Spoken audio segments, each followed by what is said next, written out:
Manda aí uma mensagem aí para o pessoal. Nós já avisa o pessoal que a gente já está começando. Inclusive, eu vou até avisar no grupo aqui também da Berk aqui.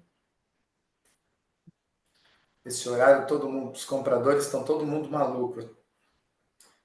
Comprando, alterando, cancelando, Eu acho que também não é só esse negoci... horário. Acho que não tem, negociando. compra já não tem nem mais horário, não tem mais dia, não tem mais noite, Não, não tem não mais. tem, não tem, não tem. Não tem. Agora é todo dia, todo horário, todo tempo.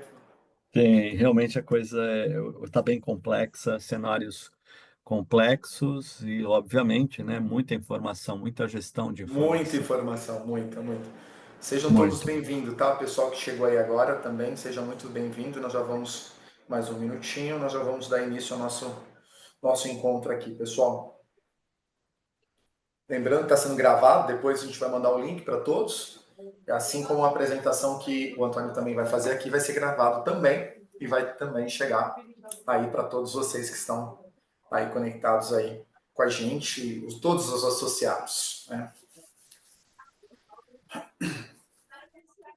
Tem acesso, né? Hoje a informação ela tem que ser vista no horário, no momento que a pessoa tem disponibilidade, né?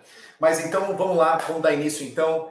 Pessoal, uma boa tarde a todos vocês. É um prazer estar falando com vocês. Para quem não me conhece, Luiz Maurício, diretor de suprimentos da Berk. Nós estamos aqui hoje para puxar esse assunto extremamente importante, que tem tirado o sono de todos nós do setor de compras, né? Porque ao mesmo tempo que estamos falando de um cenário China-Estados Unidos em termos de tarifas, ou até mesmo tarifas também relacionadas ao Brasil, nós estamos falando de uma cadeia global de abastecimento e também de produtividade, porque não somos, né, o único país a fornecer e nem o único a receber. Então, nós colocamos esse horário, esse dia, em caráter emergencial, essa reunião, em caráter emergencial, essa 1 hora, para poder levar para vocês tudo aquilo que de fato está acontecendo de uma forma bem sintética, de uma forma simples de entender, né? Para isso eu quero agradecer imensamente o Antônio que se prontificou Se ele a pegar e estar comentar, conosco aqui. como é que... Eu vou pedir para o Júnior só fechar o áudio de alguém que está aberto, só para não, por favor. Pessoal, e nós, vou deixar o Antônio se apresentar, mas de antemão, o Antônio ele é vice-presidente aqui na BPC, junto com a gente também faz parte da diretoria da BPC, e ele, de bate-pronto, se prontificou. Recentemente ele já fez uma live, mas não focada no nosso food service, na cadeia ali específica de alimentos. Mas hoje ele vem aqui para entregar para a gente o melhor aí sobre quais são os impactos, o que nós podemos esperar dessa briga, né, de gigantes, né, mundialmente falando, e o que isso pode impactar. Uma vez que nós, Refeições Coletiva, nós negociamos o contrato uma vez por ano. Vários contratos das empresas estão entrando agora na fase de dissídio. E aí, o que coloca no dissídio? O que o Compras vai fazer? Essa semana mesmo, acabamos de receber aí, as tabelas diárias, já está nas alturas. Por especulação? Por realmente mercado? Enfim, tem partes boas nisso tudo? Tem partes ruins? Tem. Mas vamos lá, Antônio, você é o protagonista do dia, você é o protagonista dessa 1 hora, você está falando aqui para mais de 70 empresas a nível Brasil, todos voltados para o segmento de alimentação, são os compradores, assistentes, gerentes, diretores. Então, seja bem-vindo à Berk, Antônio, de forma online, mas se sinta em casa e fale com cada um de nós aí e nos dê aí um norte aí. E boas notícias. Tá bom, então. Bom, gente, obrigado por essa oportunidade de estar aqui compartilhando com vocês aprendizado, que é o que eu sempre falo, né? A informação ela tem que virar conhecimento, ou seja, tem que ser compartilhado. Então, eu como pesquisador, né? Até o Luiz me conhece, é historiador, pesquisador, palestrante, escritor de livro, eu estou sempre a área de compras realmente ela tem que estar muito a par, que é o que eu sempre falo, nenhum pedido sai e num processo de compliance, óbvio, sem que a área de compras não tem atuado ou autorizado. Então, é muito importante a informação para nós nesse momento, né, que a gente está passando, né? Então, vou começar aqui, gente, colocando aqui.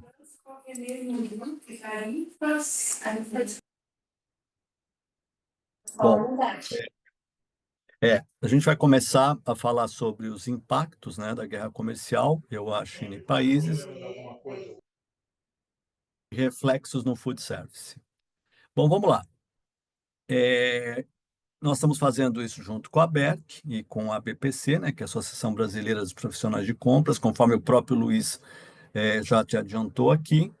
E o objetivo aqui é dar uma visão, procurar dar uma visão da parte de tarifação, impactos diretos e indiretos que nos afetam, né? Então, esse material que eu estou apresentando para vocês, é importante dizer que nada foi produzido com IA, tá? Ele é um material que envolve uma ampla pesquisa nesses órgãos aqui, Emater, Embrapa. Coloquei só alguns aqui, tá? Associação de Suiniculturas, American Society, Soybeans, e depois vocês vão entender o porquê desses órgãos específicos, né, terem sido colocados, Associação de Cafeicultores e Federação de Comércio Exterior.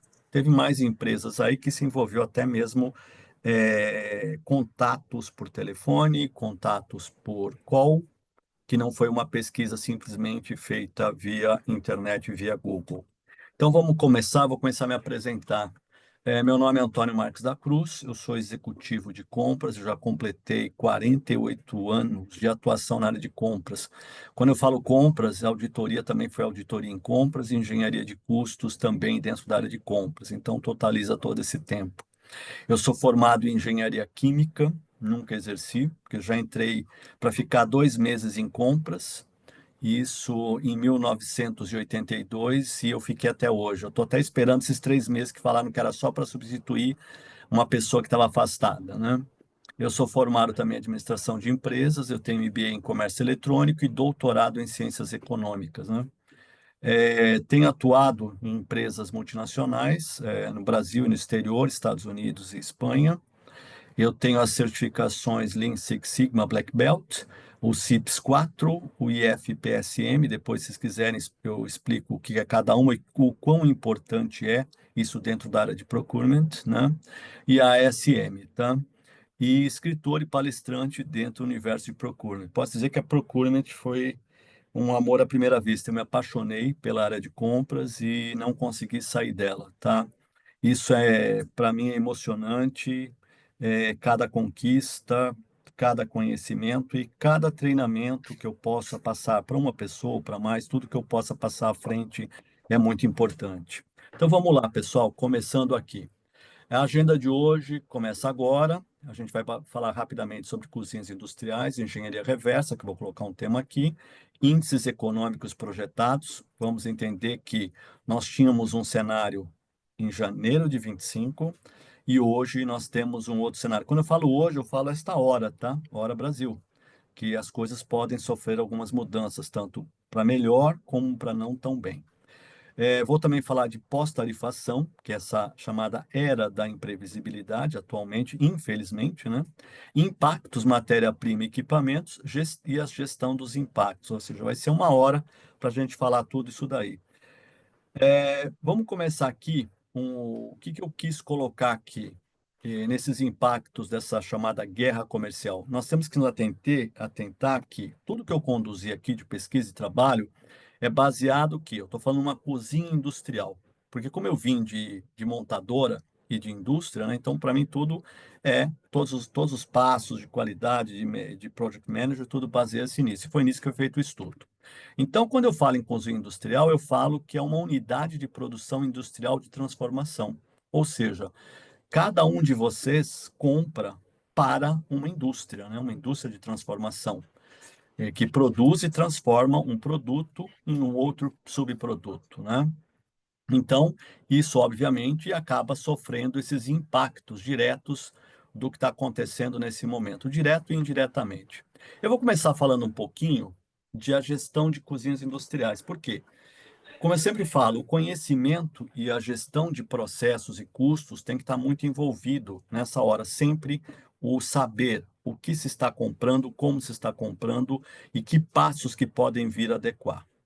Então, eu fiz essa engenharia reversa aqui de custos, que não são exatamente não estou dividindo em percentuais, senão teria que dividir para chegar em 100%, teria que colocar impostos, a taxa administrativas, colocando tudo, mas o objetivo aqui é mostrar aqueles dois primeiros quadrantes de cima, na parte norte, ali em cima, onde eu falo de equipamentos e eficiência operacional, que eu até coloquei uma observação que os nossos custos, em média, são 32% a 35% envolvendo diretamente a mão de obra, porque nós temos mão de obra, né? Não é uma coisa que se é totalmente industrializada, ou seja, não entra arroz e feijão e uma proteína e sai um prato do outro lado sem que haja uma interferência humana nessa parte.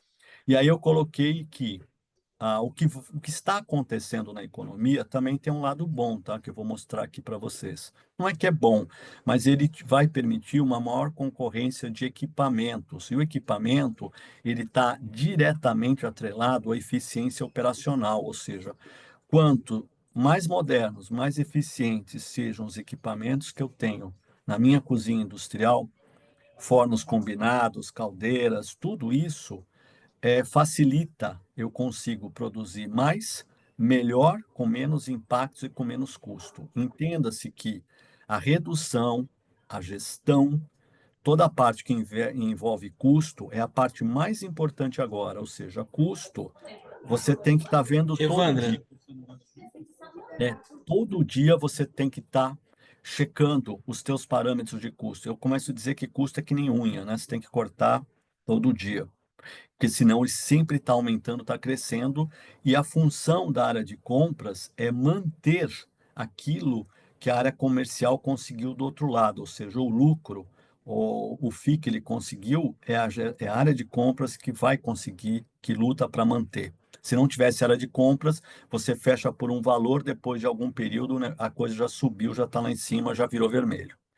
Aí também tem um processo que a gente não vai falar hoje, que é locações, estrutura de facilities, porque não daria tempo, as despesas administrativas, as taxas de juros, despesas financeiras. Por que que eu estou dando foco também em taxas de juros e despesas financeiras? Porque isso daí, vou te mostrar mais à frente, está diretamente atrelado aos cenários econômicos que a gente vai ter.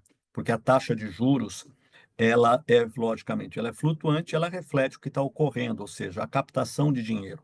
A função da taxa de juros é segurar o fator inflacionário e a despesa financeira tem muito a ver com a gente, porque tudo que nós compramos também tem um delta T aí entre comprar e pagar, ou seja, o quanto que é o diferencial entre o produto zero pagamento no cronograma e o produto com 15, 20, 30, 60 ou 90 dias. Então, isso tem que ser muito bem estudado por cada um de compras, porque é um fator de custo. Gastos energéticos, ou seja, o quanto que eu estou consumindo, o equipamento que eu falei lá em cima, eficiência operacional, o quanto que ele está consumindo de gás, né?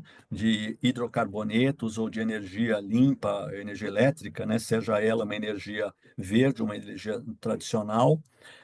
E também a manutenção desses equipamentos, ou seja, quanto que eu consigo deixar esses equipamentos realmente econômicos, com o menor custo de operação, ou seja, essa é a compra, onde eu coloco o TCO, né, o Total Cost Operation, e a gente vai falar de matéria-prima. Eu vou citar matéria-prima aqui como um fator de custo, 35 a 40. Então, se vocês forem ver, 75 a 80% do meu custo direto está atrelado ao quê? Aos dois principais de cima, as matérias-primas e a mão de obra, e onde eu tenho que ter uma eficiência operacional em cima disso, tá? Então, continuando aqui, vamos falar um pouquinho sobre os impactos dessa guerra comercial. Eu vou falar sobre os índices econômicos, a projeção de dois cenários, que um é pré-tarifação, vamos chamar assim, e o segundo, pós-tarifação, projetados. Então, vamos lá. O que acontece? O que são os cenários da pré-tarifação? Eu tinha uma coisa chamada previsibilidade, ou seja, eu estava lidando apenas unicamente com o aumento de matéria-prima, de alimentos, de energia, onde tinham os fatores previsíveis, que é o que eu vou mostrar mais à frente, que são o quê? Que são a variação o clima, onde você tem o Brasil, como é um país continental, você vai ter regiões que você tem uma parte de seca e outra parte de cheia, então todo esse diferencial, né, que afeta diretamente a nossa produção, né? E você também tem toda a parte que envolve a parte de juros bancários, tarifações, o dólar, porque tudo que nós produzimos hoje, nós somos os maiores produtores e exportadores praticamente de alimentos. Estamos disputando e superamos os Estados Unidos, que tem área maior que a nossa para ser cultivada, e a gente consegue ser mais eficiente operacionalmente. Por isso que quando eu citei ali atrás a parte de equipamento, gestão, eficiência, o que eu quero dizer? O agrobusiness brasileiro, ele é o mais evoluído hoje do planeta, em termos de tecnologia, em termos de desenvolvimento, em termos de conseguir de ter a produção, tá? Então, isso é muito importante no que eu vou até mostrar para vocês agora. E nós temos, no cenário pré-tarifação, uma teoria econômica ricardiana, né? Vou agora falar como economista, né? O que é a teoria econômica ricardiana, né? Ela vem de David Ricardo, que isso aí foi no começo do século XX, em 1911, 12, 13, 14. O que esse inglês ele colocou e que foi identificado, ele era inglês, partiu para a Europa e foi adotado pelos Estados Unidos há mais de um século. É a parte da globalização. O que isso envolve? O livre mercado de concorrência. O que ele já colocava? Que cada país tinha uma condição de produzir melhor que o outro, seja por questão de clima, questão de matéria-prima, questões culturais, tinha um custo menor. Qual que era a ideia? Se todas as organizações, empresas, países, regiões, repúblicas, ou o que seja, tivessem disponível o que elas produzem de melhor, de qualidade, mais barato, nós teríamos uma economia linear no planeta. A gente conseguiria, com isso, eliminar a fome. Era essa a ideia, né? Porque só para vocês terem uma ideia, nós temos hoje 7,5 bilhão de pessoas no planeta. Só que, se não tivesse a engenharia que a gente tem hoje de produção de alimentos, nós só teríamos alimento para 1,2 bilhão. Ou seja, a partir de 1672, nós não teríamos alimento suficiente, ia começar a ter que se degladiar. Então, esses cenários mostram o quanto a teoria econômica estava certa e quanto que a engenharia de evolução, na parte de alimentação, o agrobusiness, conseguiu nos trazer grandes cenários econômicos, né? Então, vamos começar aqui uma coisa muito simples: projeção econômica financeira. Isso aí você tem no Google, tem tudo quanto é lugar lá.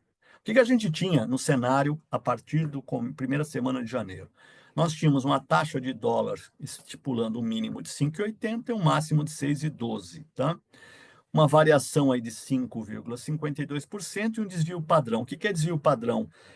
Dessa projeção feita em janeiro, era o patamar para mais ou para menos que se estipulava como erro, seria a margem de erro. A taxa Selic, tá? Nós tínhamos um mínimo de 14,25 e um máximo de 15,50. Só aí já tem uma variação de 8,77. O que se entende? Num governo estabilizado economicamente, o percentual de variação, tá, é de 0,01 casa decimal, tá? Então, quando você tem algo acima de 0,09, significa que algo está fora de controle. Então, já demonstra aí o que já tem ocorrendo em termos de gestão pública. Nós temos um desvio padrão de 3,5 estipulado. O PIB nosso, nós estamos falando aí um mínimo de crescimento de 1,98, o máximo 2,50. Mas olha o tamanho da variação. Isso aí se chama imprevisibilidade, com desvio padrão de 2,30. E temos aí um pior, uma inflação com mínimo de 3, máximo de 3,5 e um percentual de variação de 16,67, desvio padrão de 3,20. Quando a gente fala de PIB, o que tem que se entender? Estados Unidos, ele tem um PIB de 2024 da ordem de, vou falar em reais, tá? 180 aproximadamente trilhões de reais. Para uma população 50% maior que a nossa e uma área, né, 25% maior que a nossa. Quando você fala a China, ela tem hoje 1,417 bilhão. O que significa isso? É uma população 4,5 vezes maior do que a população da China, ou 7 Brasis praticamente. Ou seja, para você ter a população da China, você tem que colocar América do Sul, América Latina, América do Norte e a Europa Ocidental toda junta, não dá a população da China. Para entender aonde que figura esse tipo de coisa. Então, nós estamos falando 180 trilhões de dólares Estados Unidos e Brasil com 180 trilhões de reais e o Brasil com 11,7 trilhões de reais, ou seja, 16 vezes menor em termos de produção econômica, é como o outro diz, as cartas que você tem na mesa para jogar. Aí o que a gente vai falar agora aqui? Sobre os impactos no agronegócio 2025. O que eu estou colocando aqui? Em branco, nesse quadradinho, é sem ação, e o que está ali em marrom seria a causa e efeito, que tem causa e efeito. Então, vamos falar, condições climáticas, temperaturas aí de 0,5% a 1%, tá? De variação da temperatura, que parece pouco, mas isso é muito quando se envolve o agro, tá? Então, isso tem causa e efeito no Brasil, tem no planeta, porque está ocorrendo geral. A previsão não tem ação, porque qualquer coisa que você faça hoje no agronegócio, tanto a pecuária ou a produção, grãos ou o que quer que seja, ela envolve tempo, ela não é tão rápida. Então, você leva um cenário. Por isso que quando eu falei da indústria, é a mesma coisa. Mover uma indústria de um lugar para o outro pode levar anos. A mesma coisa ocorre na agricultura. Quando você fala café, por exemplo, ele tem um ano de safra boa e outro ano de safra ruim.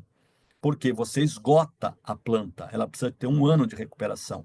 Por isso que você é por isso que você vê o café aumentando, né? Um dos fatores do aumento é a estiagem, obviamente a temperatura, e o outro também que pegou numa saca ruim também pegou o fator de exportação. Aí nós temos os impactos e a severidade disso, taxa cambial. Olha ela aparecendo aí, matéria-prima e equipamentos importados, isso que nos afeta muito, tá? Porque quando você fala no agro, o agro ele é o que é hoje porque ele tem o quê? Equipamentos importados, né? Hoje você tem uma menor dependência de mão de obra no agro, o agro não gera emprego como gera indústria, e ele tem uma eficiência muito grande, por isso que a gente consegue produzir muito em terras menores.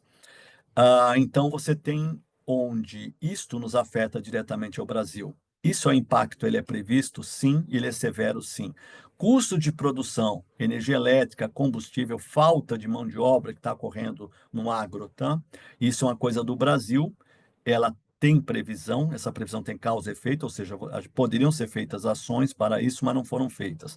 Taxas de juros, compra de equipamentos, financiamentos, conflitos mundiais, olha aqui, ó. Ucrânia e Rússia, onde que isso aí afetou a gente aqui de compras, essa parte de alimentos e tudo? Numa dependência que nós temos de fertilizante, que eu vou demonstrar para vocês aí na frente, tá? Ou seja, o fertilizante ele representa 8% do impacto, com 86% de aumento em 3 anos, e nós somos totalmente dependentes, nós somos o quarto maior importador. As exportações, porque isso nos afeta, ou seja, é o commodity, né, que passa a ser dolarizado, os custos logísticos, que no Brasil são muito altos, porque nós não temos uma malha ferroviária pronta para atuar, nós temos a malha rodoviária, o custo rodoviário é alto. Isso aí vem lá da época do Juscelino Kubitschek, onde se definiu que o crescimento do Brasil, em 1955, 56, seria na indústria automobilística. E aí o que aconteceu? Se eliminou o que nós tínhamos de menor custo e melhor rapidez e entrega. Mesmo com esse cenário ruim que a gente tem hoje de logística, nós ainda conseguimos ser um dos maiores produtores globais. Tarifários, que é a criação, alteração e suspensão de tarifas. Vocês vejam que em janeiro de 25, isso não era um problema, tá? Não tinha ação nenhuma, porque pode ter impacto severo, mas não era uma ameaça. Pré-eleições presidenciais no Brasil, que é os planos de desenvolvimento do agronegócio. Então, isso afeta o Brasil, tem causa e efeito em previsão e impacto. E a parte que não sei se vocês compradores já estão aí se preocupando, mas é o IVA, ou seja, a alteração que vai ocorrer a partir de janeiro de 26. Vão ser 7 anos aí de mudanças de implementação do novo modelo econômico de impostos, e 5 viram 2. Então, vocês vão ter aí alguns impactos. Só, por exemplo, falar indústria automobilística. carro foi taxado como da mesma coisa que cigarro e bebida. Então, além da tarifação que ele já tem hoje, ele vai ter mais um percentual acrescido em cima. Hoje ele varia de 42,4% a 36,8%, que seria o fator térmico, da potência térmica. E ele vai ter mais um fator aí de quase 25, 30% em cima disso, em cima dos 48 ou dos 36, né? De aumento de valor de preço. Aí nós temos uma outra Antônio, questão.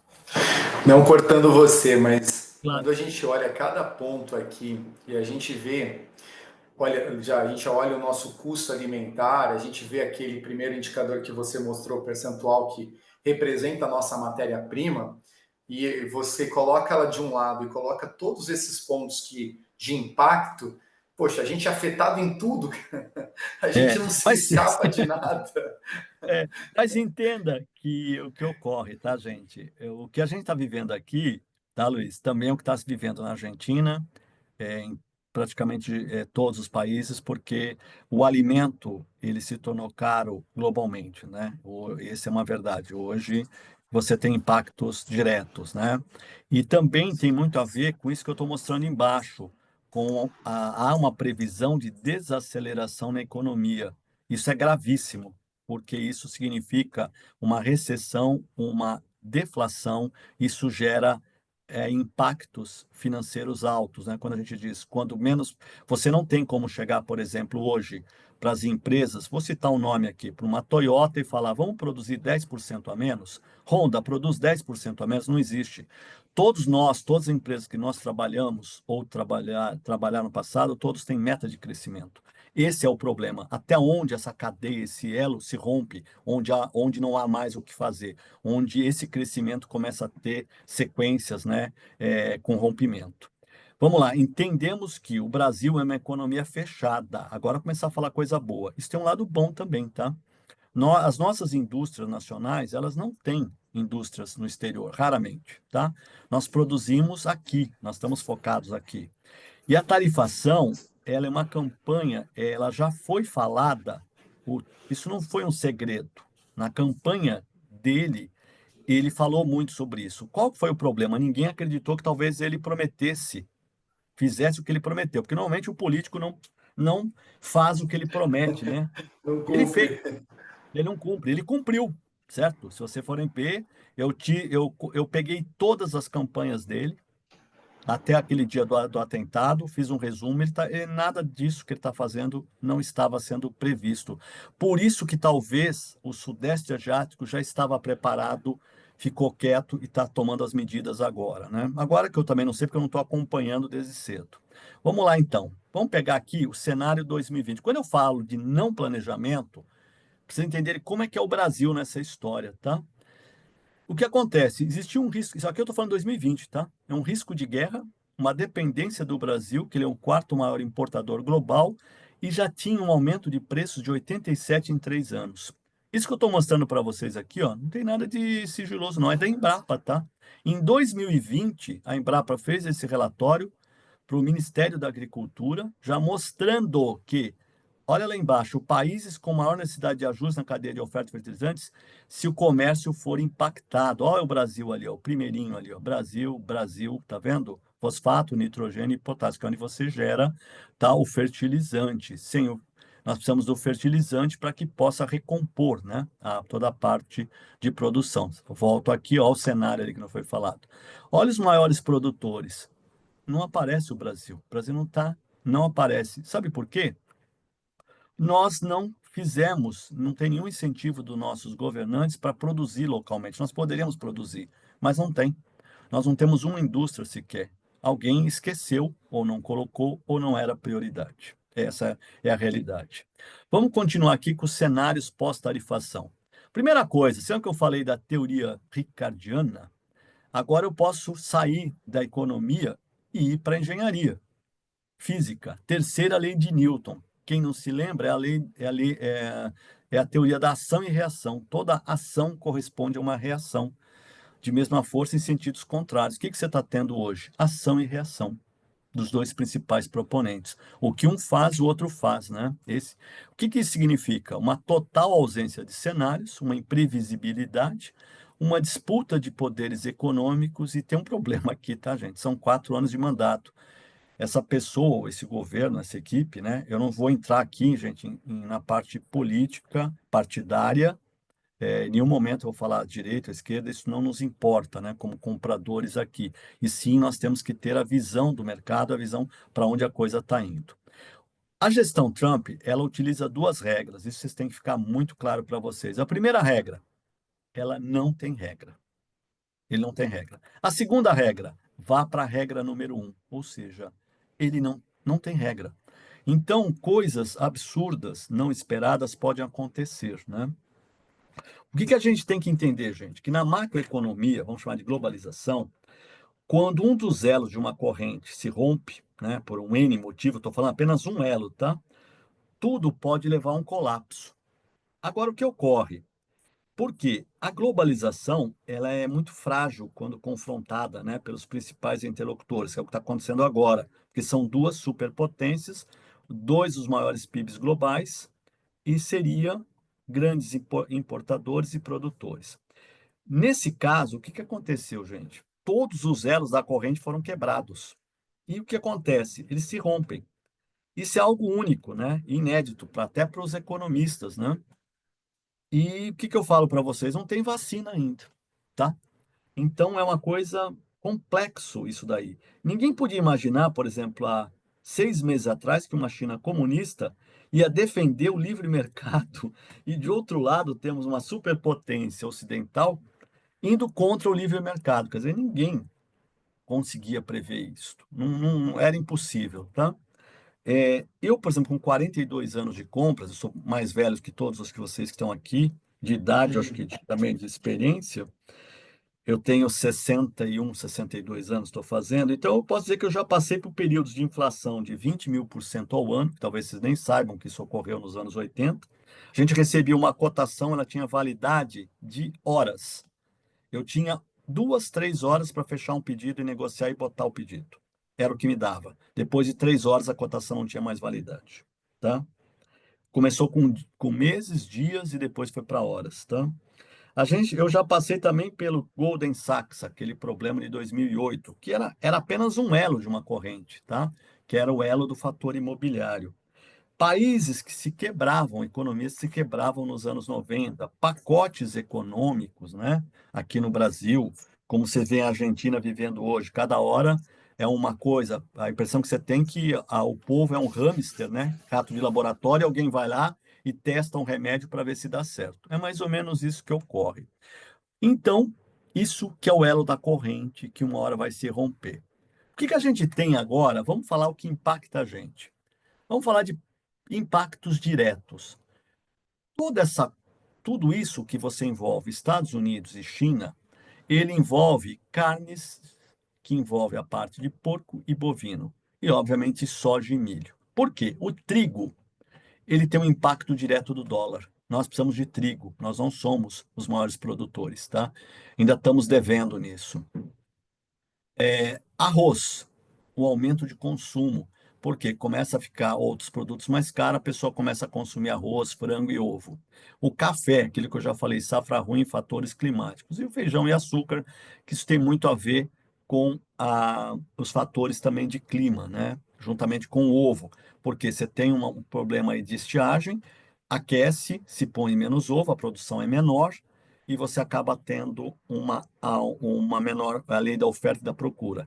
Entenda que os Estados Unidos também, nós exportamos uma quantidade grande para os Estados Unidos este ano, que foi fora do normal, tá? Agora já está se recompondo lá. Então, vamos falar um pouquinho aqui de fatores de impacto, né? Quando a gente diz. O que ocorre aqui, gente? A China, ela é o maior produtor mundial de carne de porco. Só para vocês terem uma ideia, são 61 milhões de toneladas ano de carne de porco. Por que a China ela precisa de carne de porco e tem menos bovino? Porque a carne de porco você consegue confinar. Ele é 0,7% da área de pasto.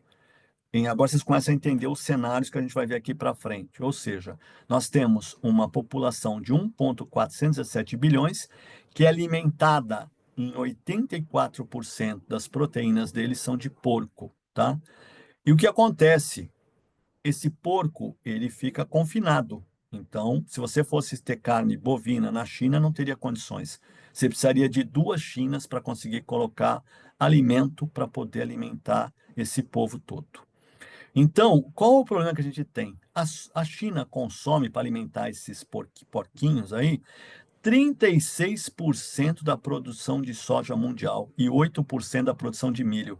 Entenda que eles são os maiores produtores de milho do planeta e não dá conta. Eles são grandes produtores de soja e também não dá conta. Logicamente, não tem como competir com o Brasil e Estados Unidos, tá? O que ocorre? O Brasil ele tem 26 clientes, países que ele manda soja. Os Estados Unidos só tem 4, e os 4 estão no Sudeste Asiático, os principais. Fertilizantes é 6% do nosso impacto. O nossa soja não subsidia nada. Qual o problema da soja nos Estados Unidos? É que ela subsidia 26 culturas de alimentação diferentes que dão prejuízo. Então, o que o governo de lá fez, o Ministério da Agricultura? Pega a soja, sobretaxa a soja para mandar para fora e aplica esse diferencial de imposto para subsidiar culturas lá que estão dando prejuízo, tá? Que não, se você for colocar o preço real, você poderia causar uma inflação. Então, vocês perceberam que tem aí uma causa e efeito e uma interdependência que pode ser quebrada agora, tá? Então, vamos lá. Impactos da matéria-prima nessa tarifação. Se a gente tem um aumento da demanda externa, que é o agronegócio dos Estados Unidos sendo substituído, e tem que suprir 32% da demanda asiática. Aquilo que eu falei da população da China, que quanto a isso são dados, não tem como você não mudar, e você tem um aumento de exportação, uma redução de oferta no mercado interno. O que significa? A China não vai comprar dos Estados Unidos, vai ter que comprar do Brasil, porque não vai ter outro mercado que supra eles, tá? Em termos de soja. Incerteza, o que isso está gerando? Uma incerteza de mercados, tá? Porque são todos os elos foram quebrados. Então, o que significa? Quando você mexe na soja, você vai provocar um aumento de mais de 80% no preço final de 26 produtos alimentícios nos Estados Unidos. Isso não é fácil, é um impacto, tá?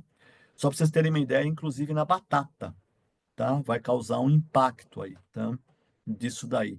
Então, são coisas que não podem acontecer. Por isso que você viu que está tendo agora uma diminuição daquele impacto inicial do que ele falou, do que eles falaram, tá? Porque, logicamente, as associações, investidores, empresários, o Congresso vem tudo em cima do tipo, vocês sabiam que a soja banca a batata que a gente come no McDonald's? Sabia que a soja banca a cebola, tá? Porque senão vai quase dobrar de preço. E o que acontece? A gente tem um aumento de custo interno, tá? Provocado por isso. Aqui para explicar um pouquinho mais aquilo que eu falei, nós temos aquele problema, aquele negócio das proteínas animais, né? A carne bovina. Olha como o Brasil está bem, né? Em tudo isso e não se preparou com fertilizante, né? Ele é o maior produtor de carne bovina, ele é carne de porco, ele é o quarto, né? A gente perde para os Estados Unidos, mas os Estados Unidos consomem todo aquele produz praticamente, tá? Ah, e a carne de frango, nós somos também o maior produtor. Agora, exportação, nós exportamos 11,9, a gente tem uma exportação muito grande. Nós temos, quando eu falo exportação de carne, aqui eu estou falando a carne bovina bruta e outros são os derivados, porque a carne ela tem vários subprodutos, tá? Tem que entender isso nessa conta. A União Europeia é quem mais exporta porco, carne de porco, Estados Unidos vem depois e o Brasil um pouco atrás. E carne de frango é o Brasil. E a importadores, olha aqui onde aparece a China, olha o problema aqui. A China importa carne bovina e mesmo produzindo muito, muito em carne de porco, são milhões de toneladas, ela ainda é o maior importador. Em carne de frango, ela também é o terceiro. Então, o que significa? Isso gera um impacto para nós diretamente. Mas está se entendendo que esse impacto ele é dirigido a alguns commodities. Ele não se sustenta ao longo do tempo, porque todos os outros commodities que nós produzimos não têm esses impactos de um alto consumo, de uma demanda rápida e invertida ocorrendo. Então, quando a gente tem esse cenário, o que acontece? Carne bovina, ela tem a China como um problema, o dólar, a exportação e a estiagem climática. A carne de porco, você tem a China aí, dólar e exportação. A carne de frango, exportação, a ração, o milho, o aumento de demanda e a China. E fatores climáticos, você vê que o ovo, ele já não entra aqui. Porque o ovo, o Brasil é o oitavo produtor, a China não é um grande importador nosso, então o ovo é uma questão de fator climático aqui, né? Logicamente tem a ver com dólar, porque é um commodity, tem todos esses fatores, tá? E o que pode ocorrer aqui? Esse cenário, onde que esse cenário pode mudar? Se por acaso houver uma retaliação contra o Brasil, de ser tarifado, ou seja, você está ajudando a China, porque a China está bancando, está batendo de frente, porque ela sabe que ela tem onde ela vai pegar soja e milho. A soja e milho ela vai pegar da onde? Daqui, certo? Aí, se você tarifar aqui com outros tipos de tarifações, talvez pode acontecer, não sabemos, tá? Então, isso ninguém sabe o que pode ocorrer. É uma questão ainda de tempo. O que a gente tem que se concentrar é nos dados atuais, no que nós temos pela frente, tá? Então, quando eu falo impactos da tarifação, vamos pegar aqui pelo milho, que é o segundo menor impacto. O que acontece? A China é um grande importador, ele importa 20 milhões de toneladas ano, tá? O Brasil exporta 50, tá? E produz 118. Então, nós conseguiríamos, teoricamente, manter a China, tá? Entenda-se que aqui tem fatores climáticos, processo de exportação e impactos tarifários como cadeia de impacto. Vamos pegar a soja aqui. O Brasil é o maior produtor hoje, tá? Nós somos o maior exportador e a China é o maior importador, ou seja, praticamente a China precisaria de toda a minha soja para manter aqueles porcos. Porque se não tiver soja, vai faltar carne de porco, vai faltar proteína na China, tá? Isso é algo que não pode ocorrer. E é algo que eles vão defender, tá? E aí eu vou até mostrar um ponto aqui, né, para vocês entenderem aonde que está essa defesa e o que isso vai gerar. Aqui, a soja, olha já o que o Brasil está ganhando. Por isso que vocês têm que entender que o Brasil, quem mais vai sofrer com a tarifação? É, são, são os países que vivem de exportação, o seu PIB é exportação, e também que eles estão na indústria de produção, de manufatura, tá? Porque vão sofrer impactos do aço, impactos diretos nisso, que é muito fácil alguém ir lá e fechar a porta. Mas em termos de alimento, fica muito difícil alguém fechar. Porque olha o que aconteceu aqui. O custo da soja, esse aqui é por saco, tá? 2024 era 14,75. Os Estados Unidos, com essa tarifação que foi aplicada agora de 125, a soja vai custar para a China 33,70. Nós vendíamos a soja para o chinês a 13,72. Esta semana já aumentamos para 18,79, ou seja, 37%. Então, quando você vê isso, guardadas as devidas proporções, o negócio em termos de faturamento ficou bom. A mesma coisa no milho, tá? Ou seja, nós temos um aumento que a gente aplica aqui e a gente consegue passar. Quando a gente fala de arroz, tá, gente? Feijão, trigo, isto não tem a ver com tarifação, não vai ser, porque não é algo que o Sudeste Asiático, que é o maior consumidor, vai nos pegar, até porque eles são totalmente, como se diz, eles não têm dependência disso, tá? E ovo também, é o que eu estou dizendo ali, ó, você está vendo, aumenta as exportações para os Estados Unidos, que foi algo temporário, tá? Não é algo que vai impactar. Então, quando a gente fala de matéria-prima para a gente aqui, o impacto está na soja e seus derivados, que é óleos e tudo que envolve, né? Restaurantes vegetarianos que tem aquela carne de soja e vários outros tipos de variações. E também o milho, tá? Então, esses são impactos diretos que a gente vai ter, ainda vai ter que lidar com isso esse ano, provavelmente, se não chegasse a um acordo, tá, sobre isso. Porque a gente está falando aqui, ó, para a China já causou 37%, ou seja, o que está ocorrendo não é bom nem para a China, nem para os Estados Unidos. Não é bom para nenhum dos dois. O Brasil, por enquanto, ainda não sofreu impactos, porque por ser um país de agrobusiness, de agronegócio, ou seja, as pessoas dependem dele para comer. E nós temos. Entenda também um fator muito importante, tá? O alimento, ele é controlado por órgãos do governo. Ele é controlado como popularidade. Então, ele também tem alguns fatores de controles internos. A cesta básica, que compõe a parte de alimentação e tudo. Diferente de custos de aço, custos de alumínio, custos de produção industrial, de indústria pesada, que você não tem, é lei da oferta e da procura. A alimentação, ela tem um controle, ela tem um limitador. Chega um ponto que o governo subsidia, o governo importa, como se diz, quantidades reguladoras, como ele fez com arroz, né? O ano passado, ele faz com outros, porque você tem uma população de 211 milhões de habitantes, algo em torno de 130 eleitores, então você tem que manter uma popularidade mais em alta. E o alimento, o que que nós brasileiros, esquecendo que a gente é comprador, tá, profissional, vamos falar do comprador CPF. A gente sente hoje o impacto, obviamente, do custo, diretamente, do alimento. E isto reflete-se em outros tipos de consumo. As pessoas diminuem o consumo, vai viajar menos, vai comprar menos roupa, menos sapato. Então, isso afeta numa cadeia realmente a parte de suprimento. Mas o alimento ainda é algo que tem, guardar as devidas proporções, um controle. E não se esqueçam que nós somos os maiores produtores. Nós não somos dependentes. A não ser de, azeitona, vinhos, outros itens que podem ser substituídos. Eles são importados, obviamente, eles são em dólar, tá? Podem ter um impacto derivado do dólar. Agora, um fator interessante que vocês compradores, eu falei até agora de matéria-prima, eu vou falar agora de equipamento. Qual que é uma notícia que está preocupando a economia, os empresários brasileiros?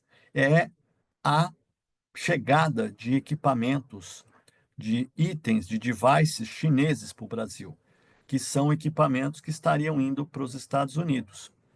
E não vão. Os Estados Unidos é o maior comprador disso. Então, o que que tem de interessante que vai começar a ocorrer agora nos próximos meses? É a oferta de equipamentos de cozinha industrial chineses no Brasil.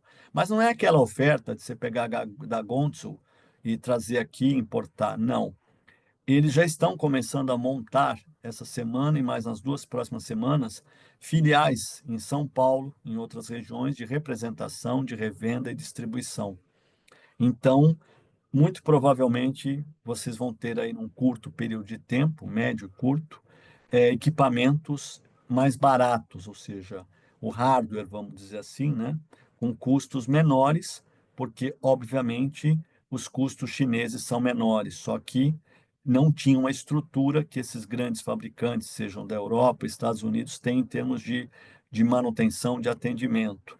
Mas os acordos que estão sendo fechados já vão permitir que a gente tenha, num curto período de tempo, isto rapidamente.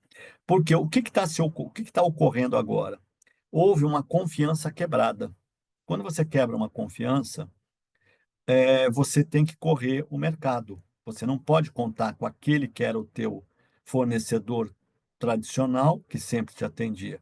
Esse fornecedor tradicional, ele resolveu mudar. Ele não é mais um livre comércio globalizado. Ele é uma coisa que ele quer produzir tudo naquele país dele.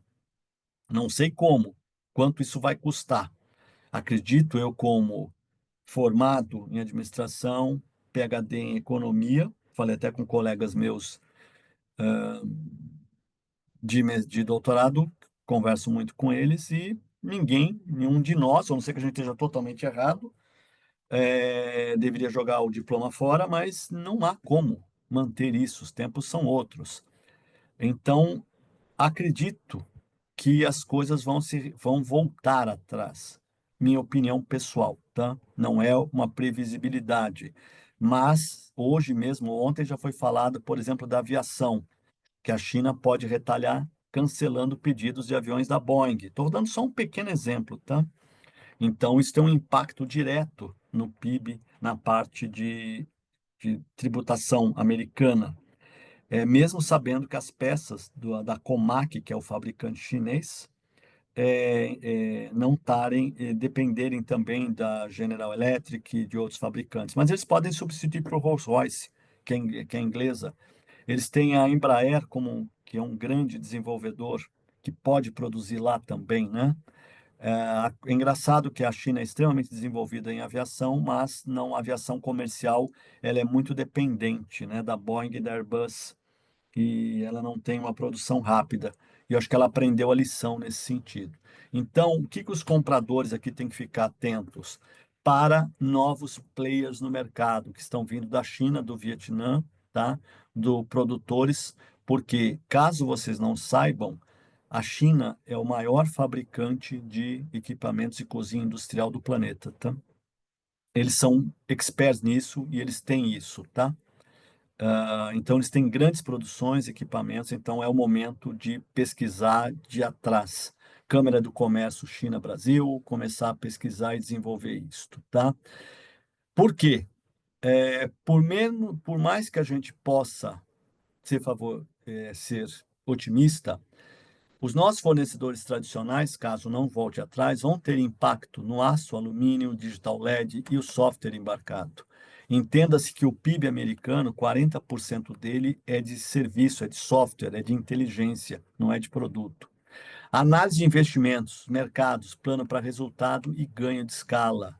E despesas financeiras, né? As taxas de juros, depreciação e o aumento do dólar, tá? Então, cada vez mais a área de compras vai ter que trabalhar mais, infelizmente, para poder conseguir chegar numa equação que justifique esse balanço, né, de prós e contras. Infelizmente, é algo que não estava previsto para esse ano, porque esse ano a gente já tem vários cenários ruins, né? Não ruins, mas não tão bons. Mas agora a tarifação foi algo que não se esperava, né? Então, eu gostaria de citar aqui as forças de Potter, lembrar vocês, tá? Que é uma coisa que o comprador tem que utilizar: a concorrência, os fornecedores, os substitutos. Olha aqui, ó, tá? Pressão de produtos ou serviços. E nós, compradores, nós vamos exercer a força e pressão também pelo nosso poder de barganha. Nós temos um grande mercado consumidor no Brasil. E novos concorrentes. Olha o que eu coloquei aí, até que o concorrente, a palavra maior. Nós temos que ficar de olho agora em novos concorrentes. O que o mercado vai trazer? O que a gente consegue melhorar?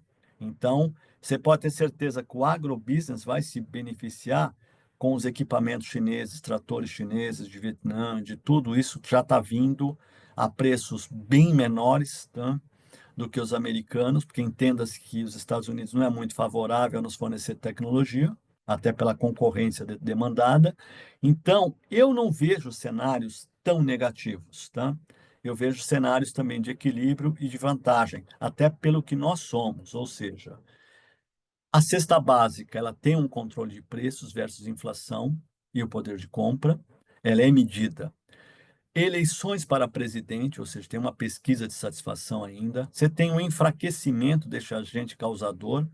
O que eu estou percebendo é feeling meu, mas que ele está ficando aquado, ele e os assessores dele. Ou eles não previram isso, ou algo deu errado, ou a pressão está forte, porque até então eles estavam fazendo e desfazendo. E agora você viu que no iPhone já tiveram que ir atrás, nos tablets. Por quê? É a lei da ação e reação. Não tem jeito. Bateu de um lado, leva do outro. A economia são elos, são correntes, está tudo ligado. Qualquer coisa que se rompe afeta. E você imagina um país que é a maior economia do planeta, 25% do PIB. E um país extremamente endividado. Vocês não têm ideia de como os Estados Unidos está endividado. Brasil, ele é o maior produtor global, um dos maiores, vai se tornar o maior. Crescimento muito forte, um viés econômico para um viés político, é o que está ocorrendo aí nessas tarifações, né? Já não é mais economia, a coisa agora é política, porque quando alguém aumenta 135% e o outro aumenta 125%, gente, não tem mais razão nisso. Já deixou de existir qualquer tipo de razão. Vocês viram o que aconteceu com a soja, com o milho, o aumento. Nós estamos falando de milhões de sacas. Eu estou falando aí de US$ 8 por saca. Você imagina o impacto que isso aí teve para a China também. A redução de preços de equipamentos e o impacto inicial em matérias-primas determinadas, né? Ou seja, a gente já sabe aonde que está esse impacto e aonde que a gente vai ter que fazer para conseguir minimizar esse impacto de fornecimento. Como é que eu posso fazer isso? Estocando mais, tendo mais equipamentos, melhores transportes, conseguir uma logística, um warehouse com custos menores, o que eu consigo fazer para diminuir custo de um lado para absorver do outro. Então, eu acho que estes são os principais cenários que eu coloco aqui. Eu acho que eu consegui fazer em 1 hora, hein, pessoal? Foi uma coisa assim muito rápida, tá? E aqui o que eu queria colocar? Que ninguém tem como saber qual vai ser o impacto em equipamentos e o impacto em matéria-prima, tá? Quando eu falo equipamento, caldeira, fogão, fornos combinados e outros, tá? Isso não tem. Até porque ainda é muito cedo para alguém achar que tudo vai aumentar. Não, isso não vai ocorrer. Isso não tem como ocorrer. Pelo que eu já disse anterior, aí temos algumas coisas que corroboram a favor do Brasil. O agronegócio muito forte, e nós temos essa matéria-prima, ela é alimento, que ela não é só para uma manufatura. Eu trabalhei em indústria montadora, o couro era, era usado para quê? Para banco de carro, né? Só que ele também tinha outros usos. Mas quando você pega, por exemplo, alumínio, ou o que é que seja, é só para ali, cabeamento, é só para ali. Enquanto que a matéria-prima alimento, ela tem uma distribuição, ela é utilizada como um todo, né? Então ele também tem um controle de preço, mas também não dá para saber isso. Ou seja, o que a área de compras tem que começar a fazer, melhorar, que ela já faz, obviamente, é melhorar a gestão e focar na redução de custo, estudar cada vez mais o mercado, estudar como outros países estão fazendo, como outros colegas nossos. Você pode ter certeza que o que eu estou falando aqui tem alguém falando melhor lá na Europa, alguém muito mais inteligente, muito mais pesquisador, já instruindo a área de compras do leste europeu, do Canadá, da Inglaterra. Então, a informação é o importante, é o que a gente precisa ter. Então, cada vez mais nós temos que pesquisar, fazer esse algo a mais, tá? Entender o que o nosso concorrente está fazendo, entendeu? E meio que se unir, entender como tá as coisas. É isso, gente. Perguntas, dúvidas?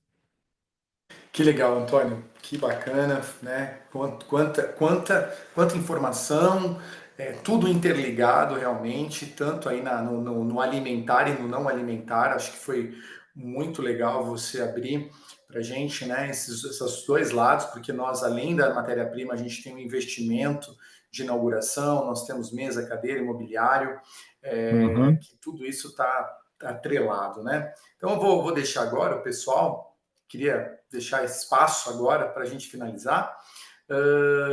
Alguém que queira fazer alguma pergunta, alguém que queira tirar alguma dúvida, por favor. Se quiser abrir o microfone, não vamos abrir tudo de uma vez só, mas vamos lá. Pessoal que está aí com a gente conectado, se quiser aproveitar esse momento já para fazer alguma pergunta. Cadê o pessoal? Pessoal, alguém quer fazer alguma pergunta? Ou tá todo mundo com. Todo mundo, acho que agora arrepiou o cabelo de vez, né, Antônio? Deve estar todo mundo. Só. Tá aparecendo a sua tela, viu, Ah, tá, Antônio? perfeito. Deixa eu até parar aqui, tá certo? Isso. Vamos É, lá. Não, vamos deixar. Alguém quer fazer alguma pergunta? Alguém quer fazer algum comentário? O pessoal que está conectado? Alguém quer aproveitar essa oportunidade para falar um pouquinho com o Antônio?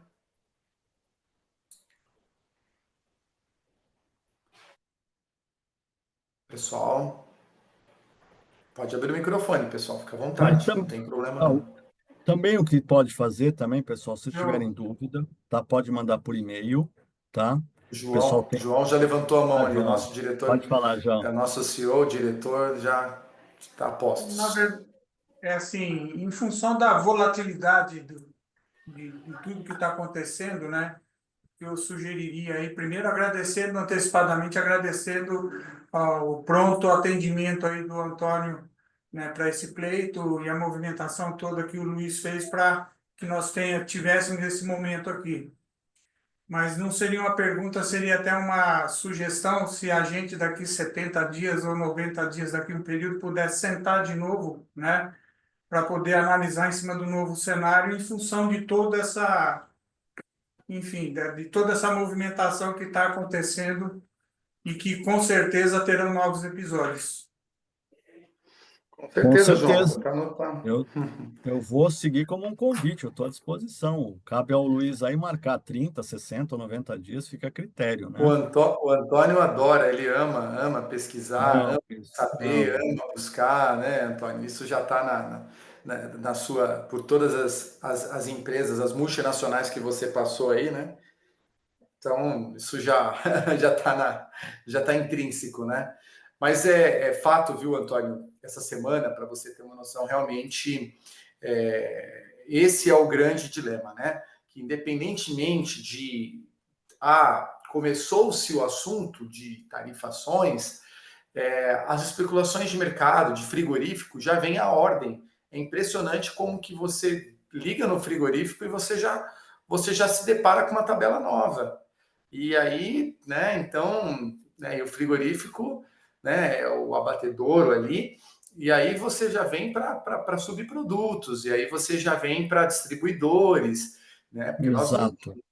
as cozinhas que estão aqui, nós não estamos 100% ligados a uma JBS, não, nós estamos ligados a um distribuidor, por uma unidade menor, aquela questões de logística, né, nós temos aqui os clientes, as empresas que são ponto a ponto, as empresas que recebem CD, e então isso impacta diretamente, né, ali na inflação interna da área de compras, e não tem muito para onde, porque você fala, vamos falar num frango, nós temos uma incidência, né, a ser cumprida no cardápio do cliente, então não tem muita alternativa, tá, vou substituir por qual, né? O ovo, que sempre brincávamos que o ovo era uma coisa barata, né, lá atrás, hoje não é mais, hoje impacta diretamente também.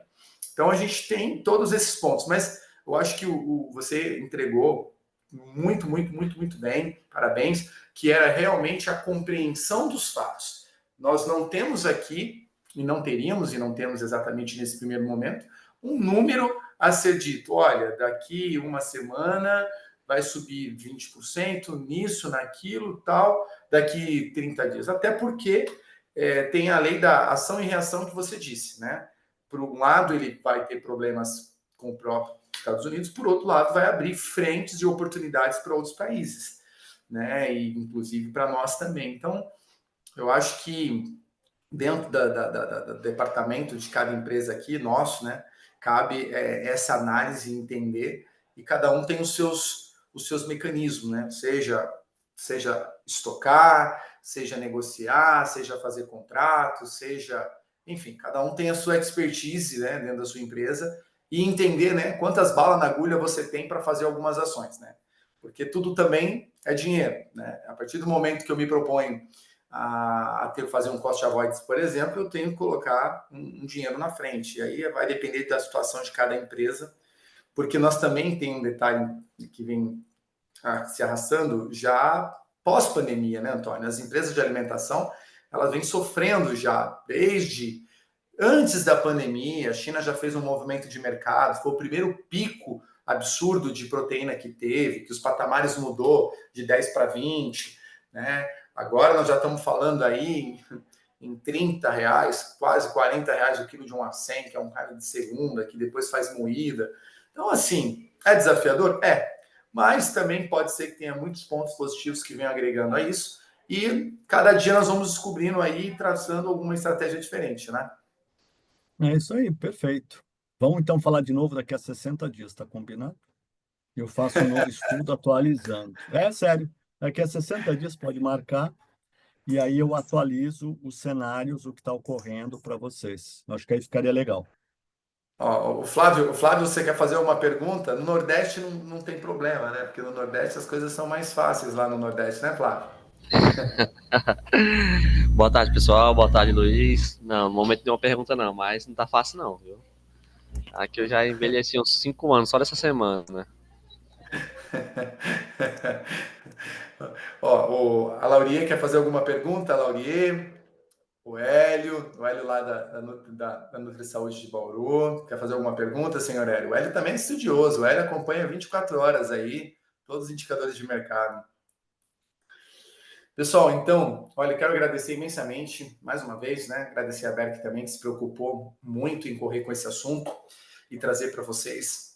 Agradecer imensamente também ao nosso presidente da BPC, aí, o Roberto Caran, que intermediou juntamente com o Antônio. O Antônio está aí estudando 24 horas aí dentro de uma semana, todos esses assuntos, mergulhou, entendeu. Discutimos muito, aprendeu um pouquinho, né, Antônio, de refeições coletivas? Aprendi também, aprendi também. Aprendeu um pouquinho agora? Estou um pouquinho fora, estou um tempo já fora desse commodity. Vocês sabem que o Antônio, quando esteve na Volkswagen, ele apertou muitas cozinhas industriais, tá, pessoal? Ele entendia muito de cobrar, ele estava do lado do cliente lá. Por isso que ele entende bastante de alimentação. Era outro Ai, tempo, meu né? Deus. Estamos falando dos anos 90, né, gente? Anos 90, era outra época. Era um Mas mundo, os 20, era os mais 20 reais de fácil. refeição continuam, não mudou. Antônio, muitíssimo obrigado Muito obrigado, pela gente, para vocês. apresentação. O prazer foi todo Parabéns. meu. Parabéns, tá, Antônio, também por esse desejo, por essa vocação de ensinar, de treinar, de buscar, de fazer. Poxa vida, né? Imagino quem trabalhou aí com você todos esses anos, quanto aprenderam, quanto cresceram. E é muito legal isso, né? Quando você pode querer transmitir, compartilhar com a gente. Pessoal, o Antônio está fazendo isso de forma gratuita, tá? Muito obrigado, Antônio, por nos dar essa condição. E vamos em frente, né? Vamos continuar a nossa luta aí. Daqui 60 dias aí, ou antes, dependendo aí da necessidade, a gente Depende, volta aqui de a novo. gente fala antes. Para a gente dar um briefing geral aqui, tá bom? Combinado, gente. Obrigado aí para todos vocês, obrigado para a Beck, para todo mundo. Eu estou à disposição, tá bom? Sucesso, pessoal. Boas negociações a todos. Vamos em frente. Um abraço a todos. Valeu, Muito até obrigado. mais. Tchau, tchau, Tchau, gente. tchau. Tchau. Tchau, obrigado a todos. Tchau, tchau.